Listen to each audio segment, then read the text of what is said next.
So that'll Yes. be good. Really great point. And for recovery, we've both been in recovery for 16 years. I know exactly that. Yeah. We're litter mates. Yeah, as some would say. Even though, yes. So and we started at the same time, but we've taken very different routes and strategies on how we've done that. And maybe even why we did that. But maybe that's for another podcast, but I don't know. Well, one thing I'd just like to touch on a little bit is if you are in recovery, what you can do to help stay sober or safe during the holidays. And I know a lot of my recovery I did in 12-step groups, and those are wildly problematic, and I totally get it. It's so much so that there's like the trope of if you go to AA or NA long enough, you'll end up with a religious tattoo. And I did that. It was terrible. Like, I need to get that covered. But because I feel like it can be really exploitative of vulnerable people to sell the narrative of religion.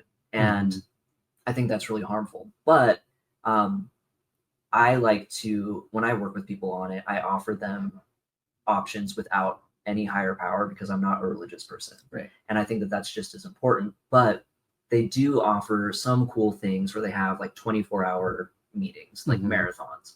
And I used to sign up for those. So it would be like Thanksgiving night at 3 a.m. and I would be at a sober house, like leading meetings so that you always had somewhere to be. And I think if we could find some options like that aren't 12-step, that would be fantastic, because I mean, that's a whole other meeting in and of itself, like the people that leave and relapse or die because they're not religious. But I think it's a cool idea to have a place where you can go and be safe and have fun and just not be alone on the holidays. If you don't have family or a great support system of friends, like what are you going to do? What are your options? Yeah. And regardless of your recovery, these are strategies you could think about, like getting through the holidays. You know, I think sometimes we might choose to not do the holidays with family, either because we're far away or we don't give any fucks anymore, or like whatever. I think it's important that we think about, though, what are we going to do on that day? Because I know I found myself thinking like, oh, I'm fine. I can do Thanksgiving by myself. I don't even like to call it that anymore, but I can do this holiday by myself. And then I'm all by myself and I'm like, I'm all by myself, you know? And then it's like, what do I do at that point? But, you know, thankfully, you know, I have been parts of like different recovery groups where on holidays is a great day to usually connect with other folks, because we're not the only ones that are struggling with dealing with the holidays. So if we can reach out to other people that we know aren't with their family or friends on these days, sometimes that can be helpful to even get us out of ourselves, is to just show up for other people.